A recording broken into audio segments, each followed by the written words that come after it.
My name's Amata, and in this Red Gaming Tech video I am here with the report from NPD for the month of August 2017, which answers several pressing questions, including how the industry did overall in that particular month, as well as of course who won out of the three consoles on the market.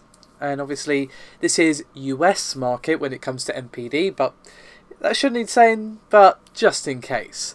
However, the Nintendo Switch is actually remaining the top dog in the US market for the month of August, and this is the second consecutive month that Nintendo has taken the crown, and the fourth since it came out in March, so the second in a row, but it has actually been at the top of the hardware sales for consoles 4 times now.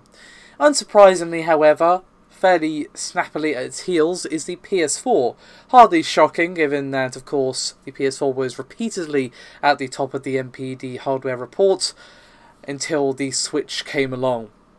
Now, despite the fact that we had two good performers here with both the Switch and the PS4, hardware in total dipped year on year, thanks to weaker year-on-year Xbox One sales, and of course the continually disappearing sales of the PS3 and Xbox 360. Unsurprisingly, the number of people buying those consoles is getting smaller and smaller by the day.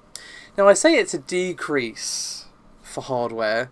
It is technically a decrease of 6%, as they made 168 million this year, and last year it was 179 million.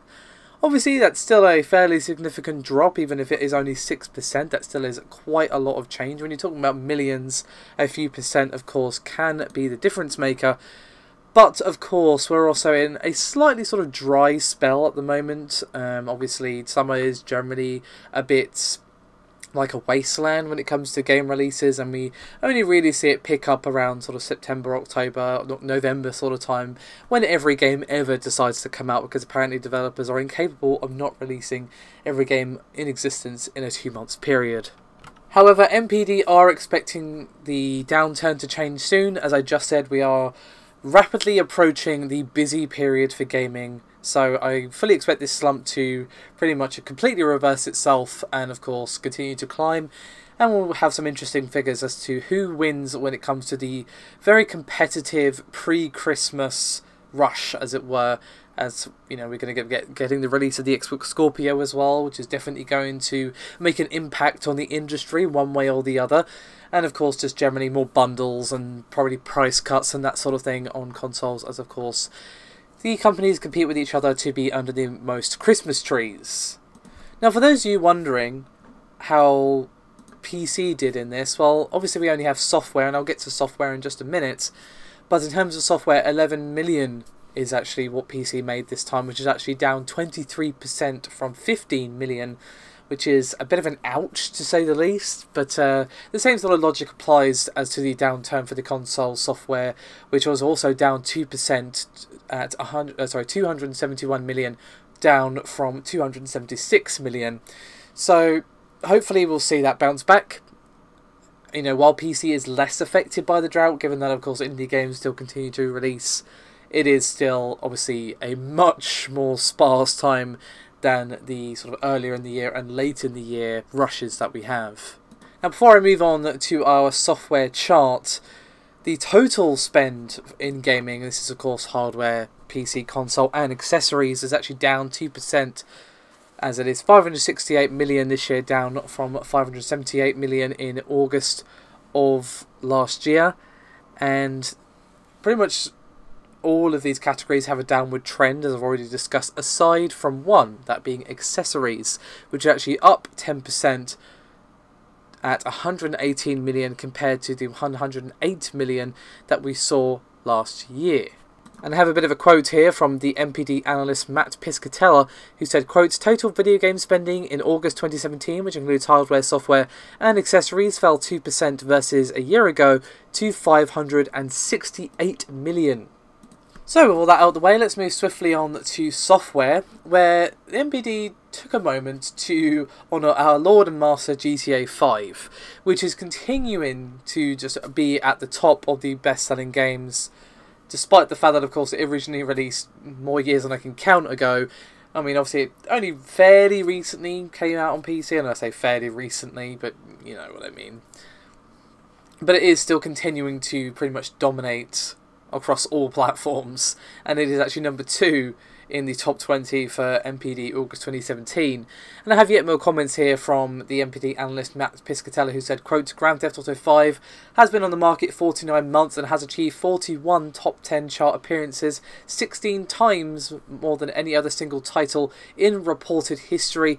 In addition, GTA 5 is the all-time best-selling game by both revenue and units in track sales across PC, console and portable, with digital and package combined. So yeah, the TLDR of all of that is GTA 5 is an absolute monster who cannot be stopped. I think the only thing that could kill this game is the release of GTA 6, and even then it'll probably still continue to be popular, as there undoubtedly be people who prefer GTA 6, and of course continuing to pour money and time into GTA Online as well, which is undoubtedly a big contributor as to why we're seeing GTA 5 continuing to dominate the software platforms. Now, although those GTA numbers that we just heard do include digital, as Matt Piscatella said, a lot of these don't. I will mention if they don't include digital sales on PC. So, for example, Overwatch doesn't, that sort of thing. So, the software overall, I'm just going to go through the top 10 here. We've got Madden at number 1, GTA 5 number 2, Uncharted Lost Legacy at number 3, Splatoon 2 does not include digital sales, but it's at number 4. Same for Legend of Zelda Breath of the Wild at number 5. Rainbow Six Siege is at, well, number 6. Mario Kart 8 is spoiling the mood at number 7. Call of Duty Modern Warfare Remastered, despite the displeasure at some of the changes to it, is at number 8. And Crash Bandicoot Insane Trilogy is continuing to do very, very well indeed at number 9. And Overwatch, which again does not include digital sales data on the PC, is at number 10. Now, before I wrap up this video, I thought you guys might have an interest in the best-selling games of 2017 so far.